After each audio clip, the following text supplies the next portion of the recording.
दोस्तों स्वागत है आपका हमारे एक और नए वीडियो में। तो दोस्तों आप सभी का इंतज़ार ख़त्म हुआ क्योंकि फाइनली दया भाभी की एंट्री होने वाली है गोकुलधाम सोसाइटी में। जी हाँ, ये कोई यूमर्स नहीं बल्कि अंदर की सोल्ड अपडेट बता रहा हूँ मैं आपको। इसलिए इस वीडियो को अंत तक ज़रूर देखना क्योंकि इसमें बता सकते हैं आपको पूरा सीन और कब आएगी दया भाभी और क्यों है मामला इस बार थोड़ा सीरियस।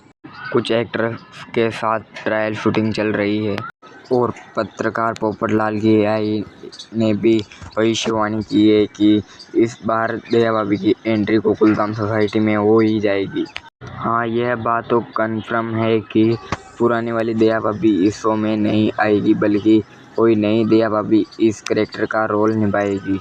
दोस्तों अगर आपको हमारा वीडियो पसंद आया हो तो वीडियो को लाइक करें, चैनल पर नए हो तो चैनल को सब्सक्राइब करें। बहुत जल्द नेक्स्ट वीडियो में मिलेंगे। Thank you guys.